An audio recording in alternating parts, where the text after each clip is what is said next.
भारत माता की, भारत माता की, भारत माता की।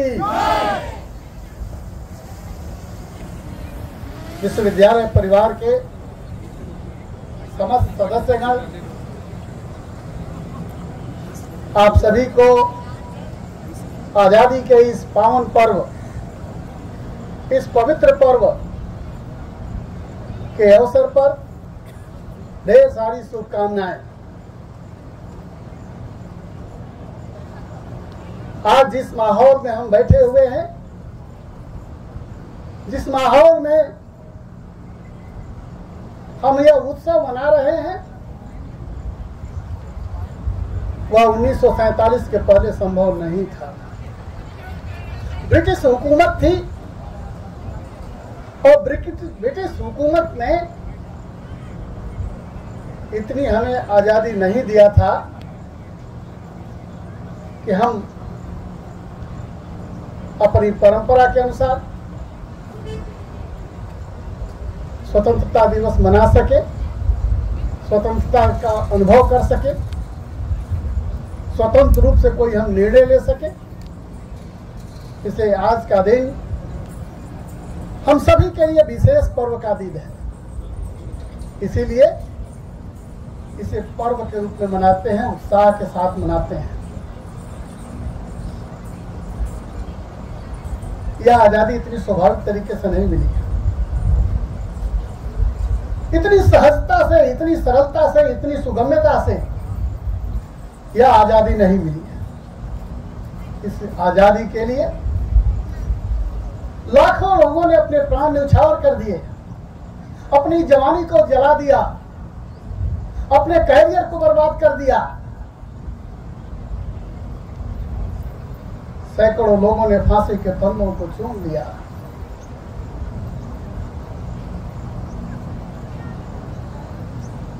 एक लंबा त्याग और तपस्या का परिणाम है कि आज हम स्वाधीनता दिवस मना रहे हैं। आज का दिन हमें याद करने को है महात्मा गांधी का, भीमराव अंबेडकर जी का, महर्षि अरविंद का, मंगल पांडे का, अशफाकुल्लाह खान का, जिन्होंने आजादी की लड़ाई लड़ी। और जो आज का जो पर्यावरण है, आज का जो वातावरण है, आज का जो आज पर्व है, उसको मनाने का हमें अवसर दिया। इस आजादी के लिए इतनी माताओं ने अपने सिंदूर झुला दिया, कितने मां की गोद सुनी हो गई। बड़े त्याग और तपस्या के बाद यह आजादी मिली है, इसको हम न भूलें। यही गया में शंकराचार्य मठ है। 1770 में जब भीषण सूखा पड़ा था तो एक सन्यासी आंदोलन हुआ था। सन्यासी आंदोलन हुआ था जिसमें हजारों सन्यासियों की हत्या कर दी गई। उनका कोई कसूर नहीं था, उनका कोई अपराध नहीं था। अपराध यही था कि भीषण सूखा के चलते जो जनसामान्य की भूख है उसको मिटाने के लिए ब्रिटिश हुकूमत के अंतर्गत गोदामों में जो अनाज भरा हुआ है उसको जनसामान्य के लिए उपलब्ध कराया जाए। उसके बदले इन सन्यासियों को अपने प्राण गंवाने पड़े। और आज उन सभी बलिदानी सन्यासियों की प्रतिमा शंकराचार्य मठ के पीछे लगी हुई है। देश का हर वर्ग, चाहे वह खेती से जुड़ा हुआ हो, उद्योग से जुड़ा हुआ हो, व्यापार से जुड़ा हुआ हो, सन्यासी हो या गृहस्थ हो, इस आंदोलन को चलाने में सबकी महत्वपूर्ण भूमिका रही है। आज का दिन उसको याद करने का है। जब जब आजादी मिली तो हमारी आबादी तो केवल 40 करोड़ थी, और 40 करोड़ लोगों ने अपनी सामूहिक ताकत को दिखाकर ब्रिटिश हुकूमत, जिसके राज्य में सूर्यास्त नहीं हुआ करता था, उनको देश से सदा सदा के लिए विदा कर दिया। आज तो हम 140 करोड़ हैं। आज हम 140 करोड़ हैं, और जो उसी ताकत से, उन्हीं संकल्पों से, उन्हीं समर्पण भाव से यदि हम सभी ने अपनी ऊर्जा का उपयोग कर दिया तो विकसित भारत का संकल्प जो भारत के यशस्वी प्रधानमंत्री ने लिया है, हम उसको पूरा करके रहेंगे, इसमें कोई दो राय नहीं है। आज कृषि का क्षेत्र हो, उद्योग का क्षेत्र हो, व्यापार का क्षेत्र हो, रक्षा का क्षेत्र हो, सुरक्षा का क्षेत्र हो, हर क्षेत्र में भारत निर्भर है। भारत अपनी भूलों को अभी सुधार कर रहा है। 1960 में जो सिंधु जल समझौता हुआ था, जो एक अन्यायपूर्ण समझौता था कि भारत की धरती सूखी रहे और पाकिस्तान का सिंध का मैदान हरा भरा रहे, यह कैसे चलेगा? उन्होंने कहा कि हम सिंध समझौते को नहीं मानते। और भारत के यशस्वी प्रधानमंत्री ने कहा कि खून और पानी दोनों साथ साथ नहीं बहेंगे। ऑपरेशन सिंदूर हुआ, दुनिया में एक अनोखा ऑपरेशन रहा, जिसमें किसी सार्वजनिक प्रतिष्ठान को, किसी रिहायशी बस्ती को, किसी सामान्य नागरिक को नुकसान नहीं पहुंचा, और आतंकवादियों का किला जो था वह ध्वस्त हो गया। यह भारत की सबसे बड़ी उपलब्धि है हाल के वर्ष में। आज 350 मिलियन टन अनाज पैदा हुआ है, दुनिया में रिकॉर्ड है। चावल के मामले, गेहूं के उत्पादन के मामले में, फ्रूट्स के मामले में भारत दूसरे स्थान पर है। हमारी इकॉनमी तेजी से बढ़ रही है, इकॉनमी तेजी से बढ़ रही है। हाँ, किंचित कारणों से, गलत नीतियों के चलते प्रारंभिक दौर में हमारी ग्रोथ रेट अस्थिर रही, अनियमित रही, अपेक्षाकृत कम रही, लेकिन अब तेजी से बढ़ रहे हैं। 1947 में देश आजाद हुआ और 1 ट्रिलियन इकॉनमी, 1 ट्रिलियन इकॉनमी बनने में भारत को 60 साल लगे। 2007 में पूरा हुआ, लेकिन मात्र 7 सालों में ही 2014 में 2 ट्रिलियन की इकॉनमी हो गई। 2021 में आते आते 7 साल में ही 3 ट्रिलियन की इकॉनमी हो गई, और मात्र 2025 में 4 सालों के अंतराल और 5 सालों के अंतराल पर ही, मात्र 5 सालों में ही 4 ट्रिलियन इकॉनमी हो गई, और 2027 तक हमारी 5 ट्रिलियन इकॉनमी हो जाएगी। हम सभी देख रहे हैं और दुनिया इसका एहसास कर रही है। और जिस गति से आर्थिक वृद्धि हो रही है, 2035 तक हमारी 10 ट्रिलियन इकॉनमी होगी, निसंदेह है। इस बढ़ती हुई ताकत को देख करके वैश्विक स्तर पर हमें चुनौतियां मिल रही हैं। हमारी ग्रोथ को रोकने का प्रयास हो रहा है। कुछ विदेशी ताकतें, कुछ देश तथाकथित जो समृद्धि का दम भरते हैं, वो आतंकवादियों को उकसा रहे हैं भारत के खिलाफ, और भारत के अर्थतंत्र पर टैरिफ लगाने की बात करते हैं। 50% टैरिफ लगाने की।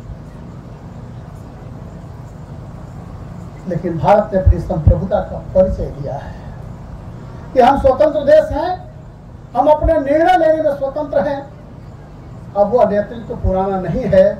यह यशस्वी प्रधानमंत्री माननीय नरेंद्र मोदी जी का नेतृत्व है, जिन्होंने संकल्प लिया है कि न हम रुकेंगे, न बटेंगे, न टूटेंगे, न झुकेंगे। हम झुकेंगे भी नहीं। हम लक्ष्य की ओर अक्सर रहेंगे, हम किसी के दबाव को नहीं मानेंगे। यदि रूस हमको सस्ता तेल देता है तो चाहे दुनिया का कोई बलशाली देश हमारे ऊपर प्रतिबंध लगाए, हम उसको नहीं मानते। हम अपनी क्षमता, अपनी दक्षता, अपनी कुशलता, अपनी सुरक्षा को देख करके अपना निर्णय स्वयं लेंगे। और भारत ने कर दिखाया है, और भारत ने इससे भी पहले इस प्रकार के निर्णय को दिखाया है।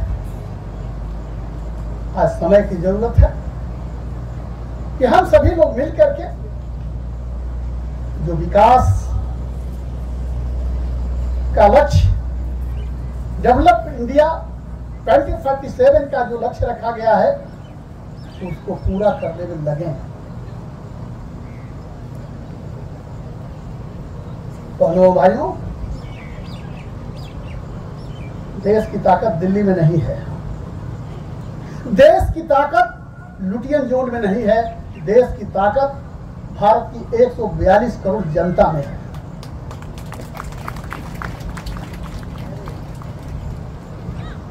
और आज 142 करोड़ जनसंख्या, 142 करोड़ भारतीयों के उत्साह और संकल्प को जगाने का समय है। और यदि हम सभी ने उसमें योगदान किया, इस राष्ट्रीय विकास की यज्ञ में, महायज्ञ में यदि अपने हक किया, तो निश्चित रूप से हमें सफलता मिलेगी, ऐसा मेरा अटूट विश्वास है। अभी हम लोगों ने दिखा भी दिया है ऑपरेशन सिंदूर में जो सफलता मिली। अमेरिका के दबाव को भी हमने ललकार दिया। हम अपनी शर्तों पर काम करेंगे, किसी दूसरे की शर्तों पर काम नहीं करेंगे। हम किसी दूसरों के हित की चिंता ना करके अपने हित की चिंता करेंगे, क्योंकि भारत विकसित होगा तो पूरा विकसित होगा। लेकिन पहले हम अपने को विकसित करेंगे,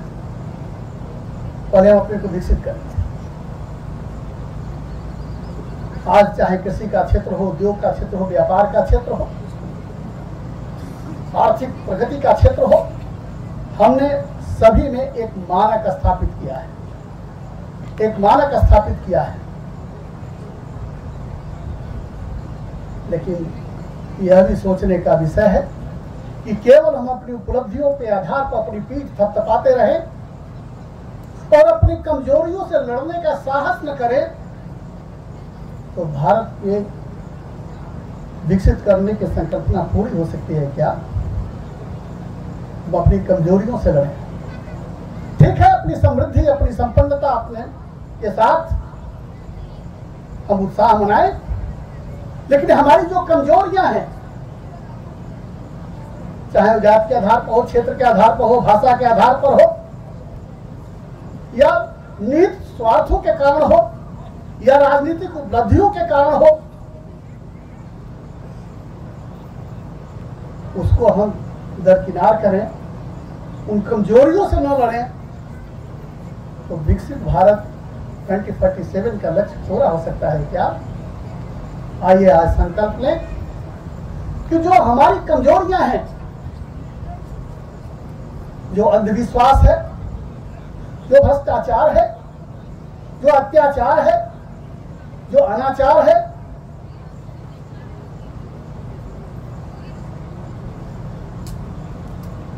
जो जाति भावना, क्षेत्र भावना और स्वार्थ साधना को प्रफुल्लित कर रही है, विकसित कर रही है, उन कमजोरियों से भी हम लड़ें। आज स्वतंत्रता दिवस का पर्व मनाने का समय है, लेकिन आज एक संकल्प लेने का भी समय है कि हम सभी मिलकर के,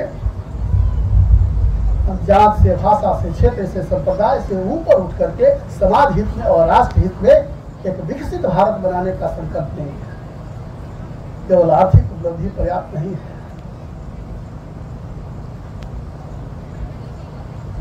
जो अभी हमने कहा कि देश की शक्ति, देश की ताकत दिल्ली में नहीं है, लुटियन जोन में नहीं है, दिल्ली के तख्ते ताऊस में नहीं है। देश की ताकत हमारे 142 करोड़ भारतीयों में है। ठीक उसी तरह विश्वविद्यालय की ताकत विश्वविद्यालय के प्रशासनिक भवन में नहीं है, विश्वविद्यालय के प्रशासनिक अधिकारियों में नहीं है। इस विश्वविद्यालय की ताकत, विश्वविद्यालय की ऊर्जा, विश्वविद्यालय की शक्ति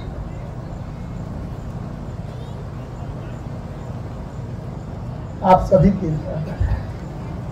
आप ही उस शक्ति के केंद्र हैं और आपकी शक्ति और आपकी भक्ति जगेगी तो हम विश्वविद्यालय को भी ऊंचाइयों तक पहुंचाएंगे, मेरा अटूट विश्वास है। और विगत वर्षों में हमने देखा है कि 21वीं शताब्दी के अनुरूप एआई और डेटा साइंस जैसे हमने पाठ्यक्रमों को शुरू किया, जो बहुत ही हिट कार्यक्रम है।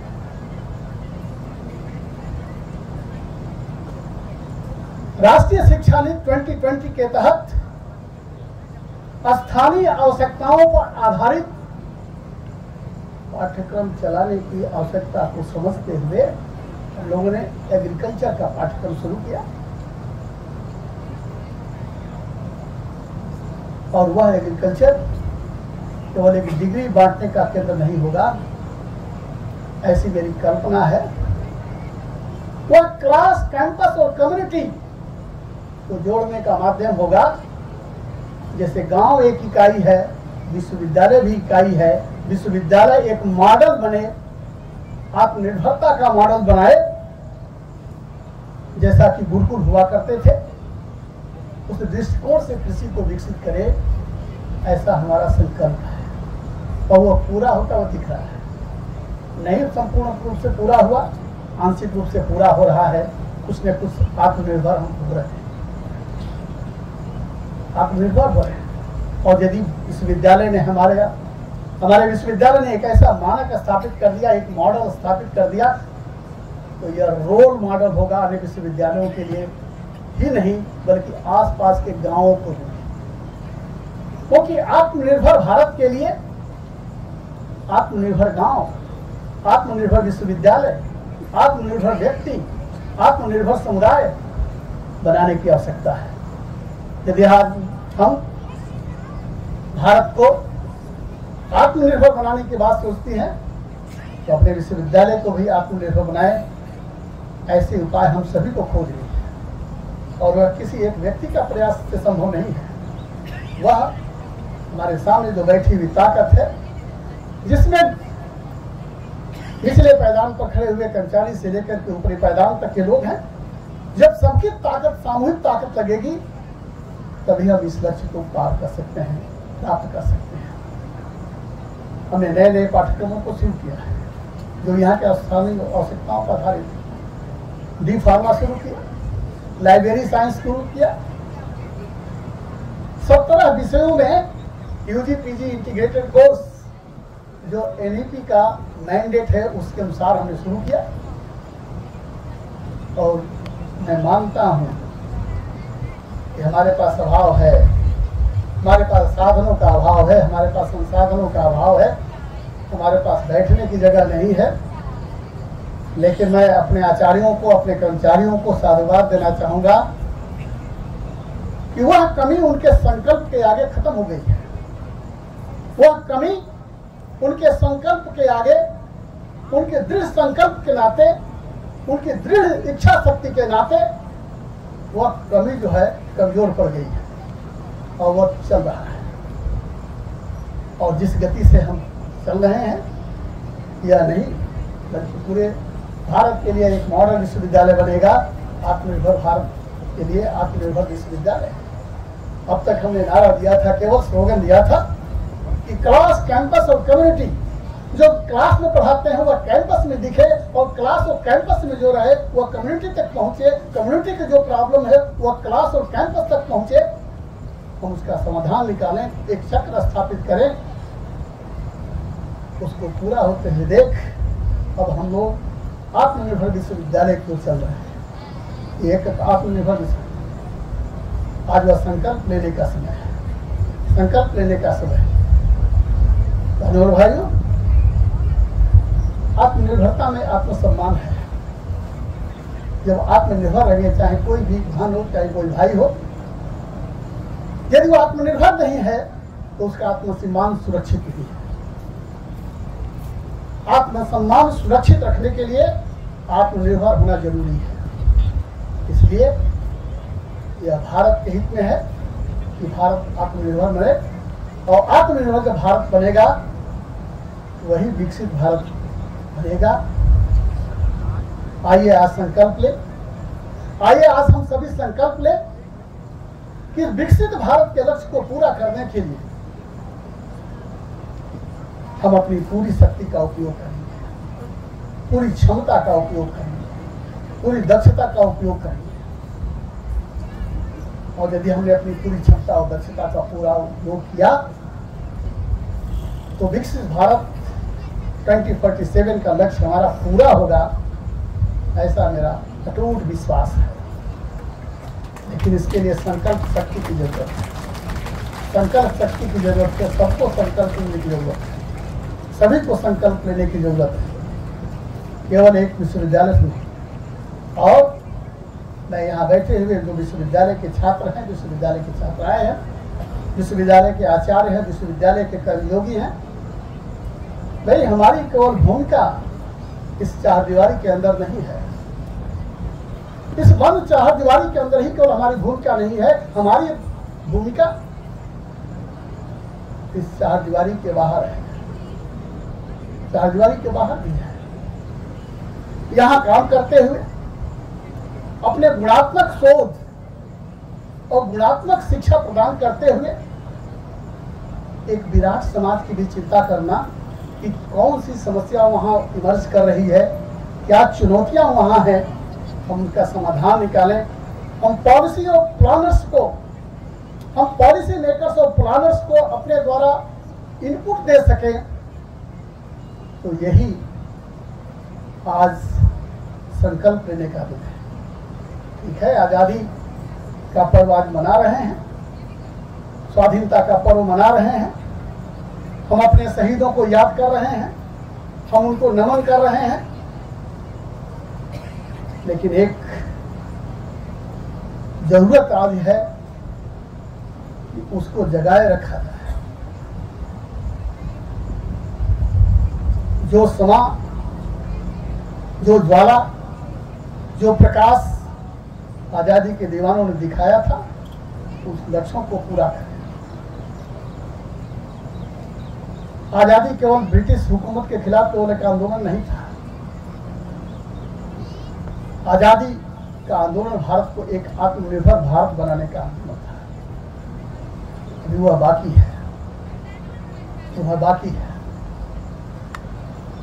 हमें सतर्क रहना है, सचेत रहना है, केवल विदेशी ताकतों से ही नहीं। विदेशी ताकतों का कुचक्र हमारे खिलाफ है, नए नए रचना जाल बूझ रहे हैं, ढूंढ रहे हैं। लेकिन हमको अपनी आंतरिक कमजोरियों से, जो आंतरिक राजनीतिक और सामाजिक षड्यंत्र हैं, जो षड्यंत्र हैं, जो बांटने का प्रयास कर रहे हैं, उनको पाटने का जरूरत है। तो हम बांटने वाले नहीं हैं, हम लोग बांटने वाले हैं, उनको पाटेंगे। पुनः आजादी के इस पावन पर्व पर आप सभी को ढेर सारी शुभकामनाएं देते हुए अपनी वाणी को मैं विश्राम देता हूं। धन्यवाद। वंदे मातरम।